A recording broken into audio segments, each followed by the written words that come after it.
US central command का नया video जारी हुआ है। 27 जहाजों को वापस जाने को कहा गया है। ईरान की तरफ जा रहे थे ये जहाज। यूएस सेंट्रल कमांड ने वार्निंग दी है।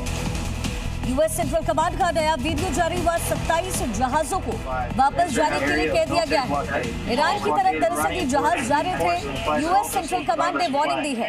Any vessel that further intends to enter or exit an Iranian port will be subject to the right of visit and search in accordance with international law. If you attempt to run the blockade, we will compel compliance with force. Over. United States warship 115. You are entering the area of...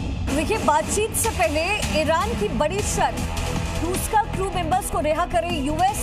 ये कहा गया है टूस्का को कब्जे में लेने की निंदा की है। हालात बिगड़ने के लिए यूएस जिम्मेदार है, ऐसा ईरान की तरफ से कहना है। तो एक और शर्त ईरान की तरफ से रखी गई है, लेकिन यूएस इसे मानेगा या नहीं, ये एक अहम सवाल है। यूएस की तरफ से नेवल ब्लॉकेट्स किए गए हैं और एक और शर्त ईरान की तरफ से। क्या 24 घंटे बाद महायुद्ध पार्ट 2 शुरू होगा? क्या अमेरिका ईरान के बीच शांति समझौता होगा? क्या उपराष्ट्रपति जेडी वेंस बातचीत के लिए पाकिस्तान जाएंगे?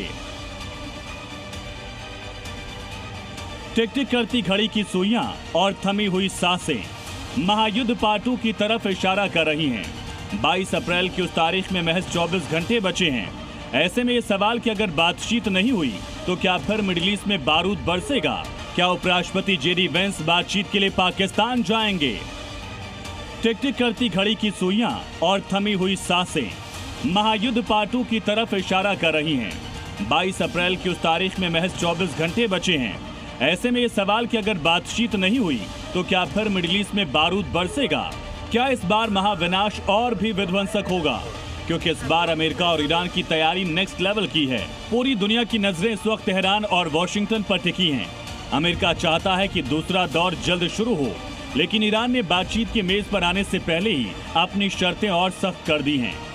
ईरानी संसद के स्पीकर मोहम्मद बागेर गालिबाफ ने सीधे तौर पर डोनाल्ड ट्रंप पर हमला बोला। उन्होंने साफ कहा कि अमेरिका शांति नहीं बल्कि सरेंडर चाहता है, मगर ईरान किसी भी दबाव में झुकने वाला नहीं है।